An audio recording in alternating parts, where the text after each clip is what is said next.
There's an old story about a new principal who is a mid-year replacement. This principal really wanted to be a great leader. At the start of the next year, he asked the staff what concerns or issues they might have. Well, a majority of the staff said that they were concerned and confused about the new healthcare policy and the benefits associated with it. This new principal went to HR and found out everything he could about this healthcare policy. He also set up a meeting where he could talk to the staff about their concerns. And this is what he said at the meeting. You all know that I started late last year and I got 10 teachers pregnant.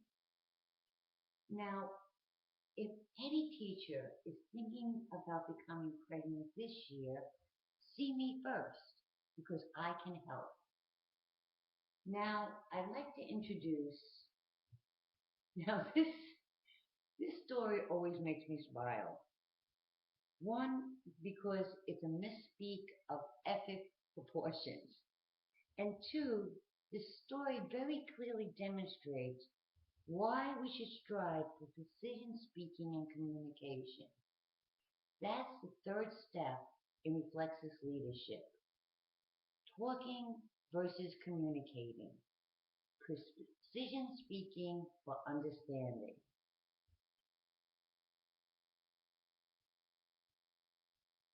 Communication can't be effective if your words impede the understanding. Reflexis leaders consciously practice so they reflexively use precise communication to actually say what they mean and mean what they say. This way, everyone is on the proverbial same page. And all constituents feel informed, validated, and vested. Research says that approximately three-fourths of an educator leader's day is spent communicating. With that being the case, we must make sure that what we are trying to communicate is understood, and equally important, we understand what others are trying to tell us. We all know we're expected to effectively communicate with others. Reflexis leaders know that even though you may effectively communicate your ideas and thoughts, without precise understanding of that communication and how it will be received, the communication might not meet with the same effect or level of enthusiasm you intended. Reflexis leaders begin by removing field jargon, like criterion check or pedagogy. And they don't use superlatives like always or never. The old axiom, people don't care how much you know until they know how much you care, becomes a Reflexis leader's mantra. They actively think about what they need to communicate and the most precise method to effectively say what they mean. Remember, it's not just about what we say. Reflexis leaders instinctively know that it's also about how we say it, and sometimes just as important, not only how we say it, but what we don't say. As mentioned earlier, three-fourths of our day is spent communicating, making connections to what we need and what others need. Reflexis leaders know constituents need to be connected to the school. Students need to be engaged. Teachers need to be vested. Parents need to be involved and the community needs to be invested. But how do we communicate this so that we're really heard? Well, we might strive to be charismatic, to have that elusive charm which makes people not only hear what we're saying, but also be motivated by the words. I often thought how much easier my job would be if I had the magnetic personality of a Churchill, Kennedy, or Gandhi. However, I realized that although much of leadership can be learned, charisma is a quality that is unique to an individual and is brought about through a situational presence. So without charisma, and if you're like me and seem to lack this inherent quality, how do we connect to others so they hear us and realize that we hear them as well? How do we motivate others to see the big picture or to buy into our vision of what the school can become and actively take up the banner of action? Precise speaking furthers the five whys of understanding and builds upon our accuracy of understanding. It helps us to better understand a person or a situation and enables us to mediate differences, build trust and respect, and create environments where creative ideas, problem solving, and a culture of caring can grow. And we all know these are the essential qualities found in an effective school. Precise speaking involves taking the understanding of our thoughts and our ideas and presenting them with a clarity or precision so others will understand them as we intended. Remember that first year principles, healthcare benefits, communication fiasco? And although all leaders' time is short and precious, precise speaking requires knowing the audience and taking the time to understand how they are reacting to your communication. It is less about our message and more about how people hear it. Unless your message is precise, focused, and directed to the intended audience, it most likely won't be understood as you intended, much less supported. We need to be transparent, honest, and empathetic to our listeners. Their perception must be that we are there in the moment, available to them. Precise speaking taps into your thoughts and reflects the passion and enthusiasm that underlies the ideas or relays an empathy to the situation. It uses a lateral thinking approach, asking not just the right why questions, but also creating another layer of connectedness, the right why not questions. Why not best everyone in the process, message, or goal? And then logically progresses to the how. Why not have technology in every classroom? Why not prepare students to be college ready? Why not have parents involved in the school?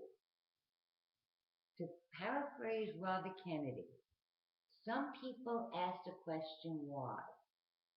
I ask the question why not. Precise speaking conveys that passion, transparency, and honesty, whether orally, in print, email, or social media, listeners understand what is being said and, more importantly, the honest message being delivered. The third layer of connectedness in precision speaking is the what ifs. Now, in addition to my love of sci-fi books, I have a mild obsession with HGTV. And every so often, I decide to rearrange some furniture in some room. I always start the conversation with, I was thinking, what if we move that over there? Now, that could be a couch, a bed, a refrigerator. It really doesn't matter. It just depends on what room I'm standing in at the time. Now, after the piece is moved, I step back, and sometimes I'm very happy with the results. Other times, there were a few more what ifs until it felt right. Reflexes leaders use the what if questions to make sure what they are saying is understood as intended and has resonated with the participants. An exercise I use frequently with my staff was to offer a problem as a why question. So, for example, why are our sixth grade math scores stagnating at 60%? Directly under the why question was the why not. Why not move those scores to 75%? Right about now, I am sure you have reflexively thought of at least 10 reasons why those scores can't be moved. However, in this exercise, every answer must start with what if. In the beginning, some of my staff were very, very clever. They might answer, what if the students lack the fundamental skills necessary to move test scores? Reasonable, right? And you may even have heard these before. But again, in this exercise, if the what if does not support the why not, then we go back to the 5 whys. Very quickly, my staff began applying their own 5 whys, and their what if answers look more like solutions than other problems. In Reflexes leadership, this process, with practice, becomes reflexive. It connects the participant with your goals or message and allows you to continually check for understanding. Let's take a minute and think about a message at your school that you want to convey that is not being heard in the way you intended. What if you use the precision speaking technique? Would your ideas, thoughts, or message be clearer, understood, and maybe even supported? But as the old saying goes, communication is not a one-way street. Being able to precisely communicate your thoughts and ideas is only half of the communication equation. The other half is being able to hear how your message is received and listen to the communication of others. Mary had a little lamb. Its fleece was white as snow, and everywhere that Mary went, the lamb was sure to go. Now, I haven't momentarily zoned out and thought I was with my granddaughter, By a show of hands, please, how many of you heard what I just said? What did I say? Did you understand it? Does it make sense? Show of hands again. How many of you think what I said makes sense? How many of you think what I said makes absolutely no sense? Well, everybody is partially correct. Mary Had a Little Lamb makes sense as a nursery rhyme, but it appears to make absolutely no sense in connection with why we're here today and Reflex's leadership.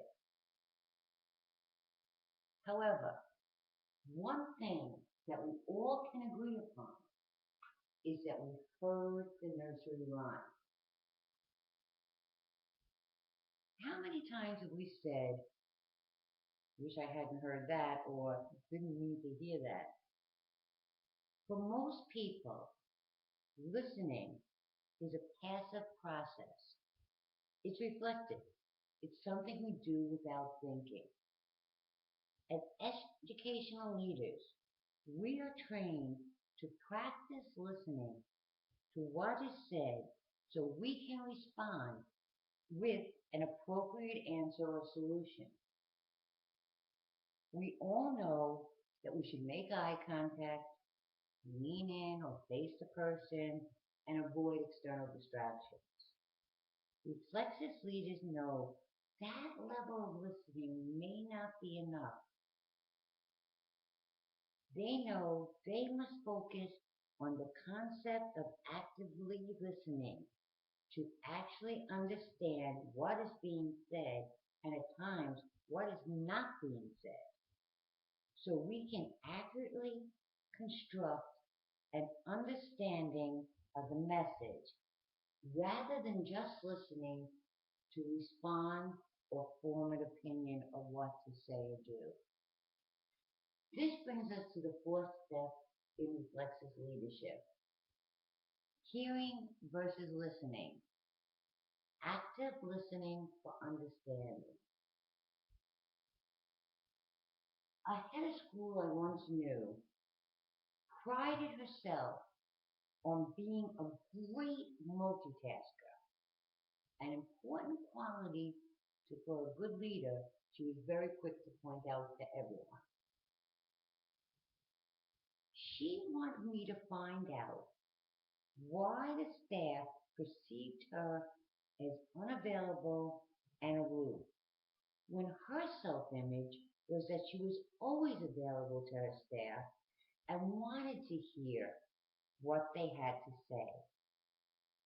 So when I went to our scheduled appointment, she again reminded me she was a great multitasker, and she would just finish up this last little bit of an important paper she had to submit. With me sitting on one side of her desk and her facing a computer screen, so she was kind of sideways to me, she started the conversation. She turned a little and looked at me and said, "So, what, did you talk to my staff? What did they say?" She then immediately turned back to a computer screen, rifled through some papers, and began typing. I talked for about 30 seconds, and then I stopped. And what seemed like a very long time, but actually was probably only 3 or 4 seconds, she said, "Oh, please don't stop. I really am listening. What did they think?"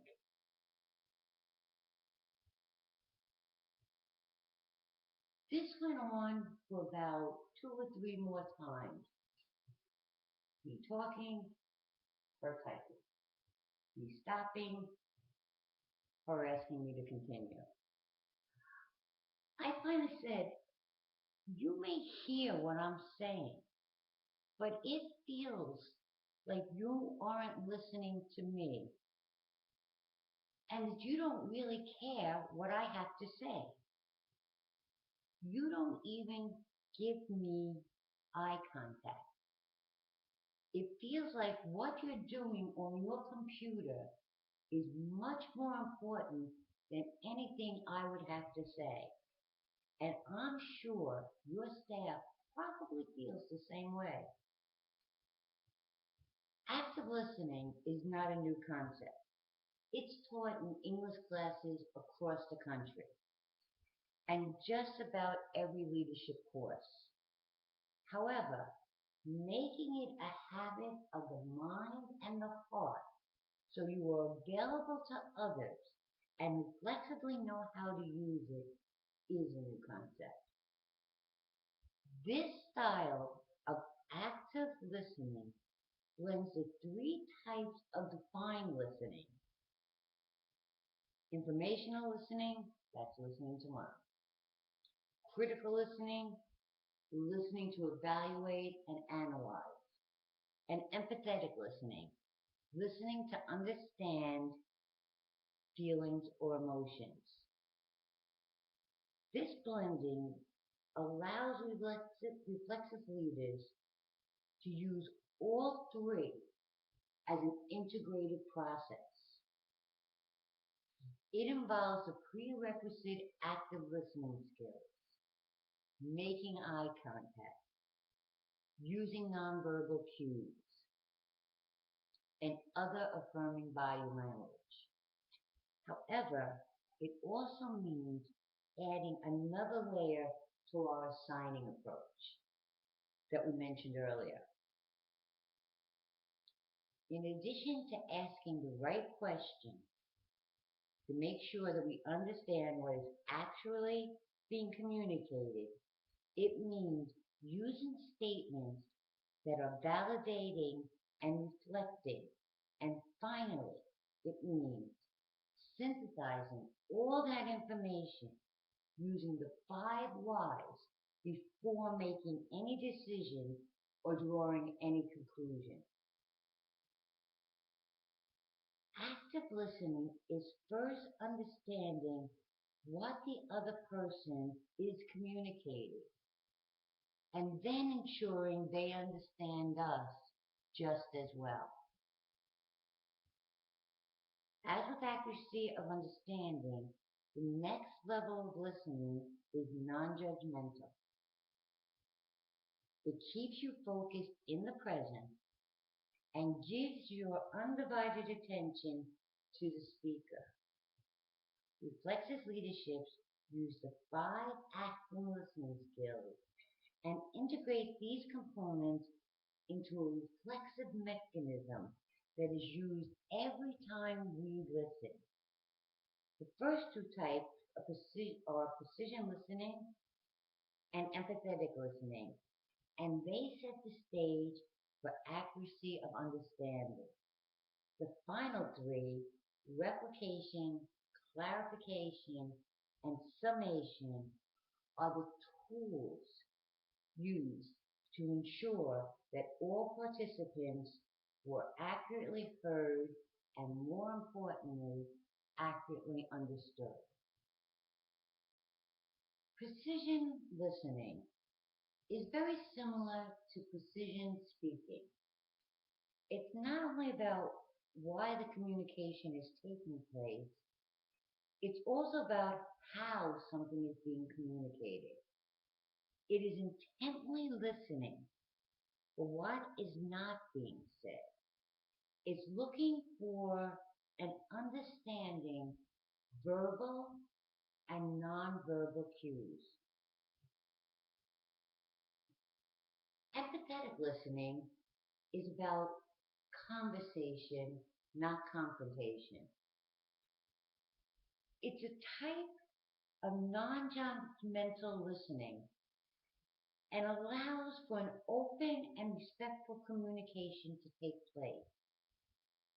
Empathetic listening also allows for silence, for a speaker to gather their thoughts and continue on. They allowed the speaker to finish. Now, I find this personally and through observation the hardest part of active listening. We can help focus or direct what the other person might want to say next. However, this is not the time for our points or counterpoints. Reflexive leaders are not in a rush to speak and make our points or position known. They use the golden rule of actively listening 85% of the time, using precision and empathetic listening, asking the right questions 10% of the time, and synthesizing all that information for 5% of the time. Replication. Reflexive leaders use a mediation technique of repeating the other person's information by paraphrasing the speaker's key points. Rephrasing validates understanding, allowing the main points to remain the main points. Replication also avoids diversions or less relevant details from taking over the conversation. It also ensures your accuracy of understanding. And although it's not a questioning technique, restating main issues or ideas should be done approximately 10% of the time. It confirms you're not only listening and available and willing to have a clarity of understanding, but also validate the other person's point of view. Clarification. Clarification is usually used for an exchange of ideas, although it may also be used if you are unable to clearly identify the speaker's intent or reasoning. As we mentioned more than once, ambiguous or unclear communication leads to unresolved issues, real or perceived. Issues that remain after a conversation become a springboard for negative comments and criticism. In an exchange of ideas, reflexive leaders again use the right questions to draw people out, and they phrase questions in a positive to encourage them to grow those ideas. Again, borrowing from mediation, there are two different types of questions that are typically used for clarification. I call them the two F's: fact-finding and follow-up. Remember, we're actively listening, so as with replication, clarification is used only about 10% of the time. For fact-finding, some conversations need us to determine particular facts or sequences or root causes. In those instances, this type of questions clarifies information on a particular subject or segment of the conversation. I know how frustrating it must be that darn old copy machine broke down again. How many times this month has that machine broke? Follow-up. This type of question allows for additional information. Remember the five whys. It can also be used to have the speaker give their honest opinion. When used for opinion, it gives Reflexis leaders an opportunity to not only see, but more importantly, understand the other person's perception. Why do you think that happened? Or that's a different way of looking at things, whatever it might be. Why do you think it would work? And finally, summation. This is the final 5% of active listening. It is a summary of what you said, and most importantly, what you heard. If the conversation is for an exchange of ideas, develop timelines, or determine the delegation of a specific task, these responsibilities are reviewed and then restated. In other situations, the Reflexis leader will summarize what they understood the other person stated and the mutually agreed upon course of action. Now, it's been my experience that more times than not, after I stated or restated my understanding of the situation, the other person will do the same. If, however, they don't, a simple clarification follow-up question: do you think I've covered all the issues, or if I'm leaving anything out? Will allow that person to also reflect and summarize the conversation. Remember, the goal of Reflexis leadership is to make all the components reflexive.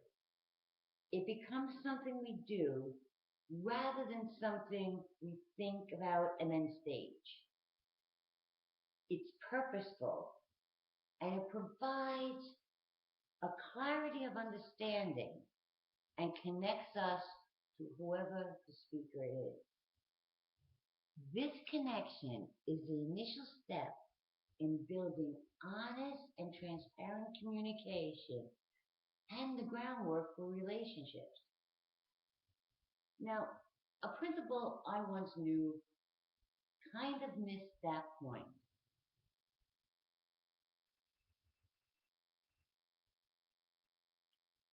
He used active listening as a tool. It was not something he practiced, nor really ever internalized. As he explained it, he read it on the internet and it looked promising for keeping other people on track. So, when speaking with him, he would try and listen. He even started the conversation with telling you he would be using active listening techniques throughout the conversation. However, he always missed that overarching, essential element: connectedness.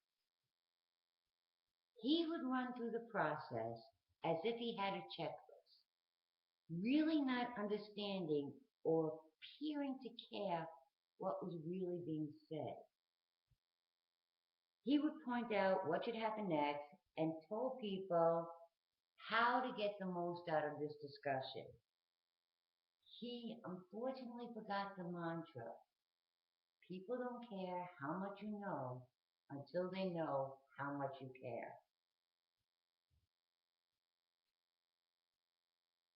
He gave the perception, more often than not, of being condescending or arrogant, which of course was not his intention at all.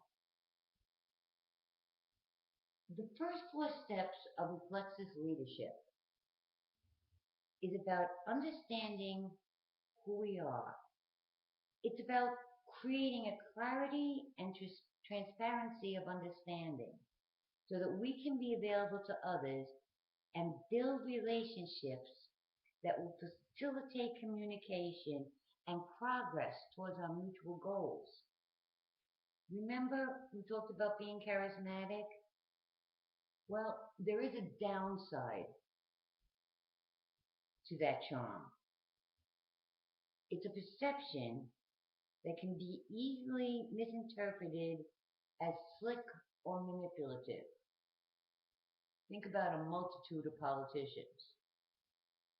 Reflexive leadership strives for the perception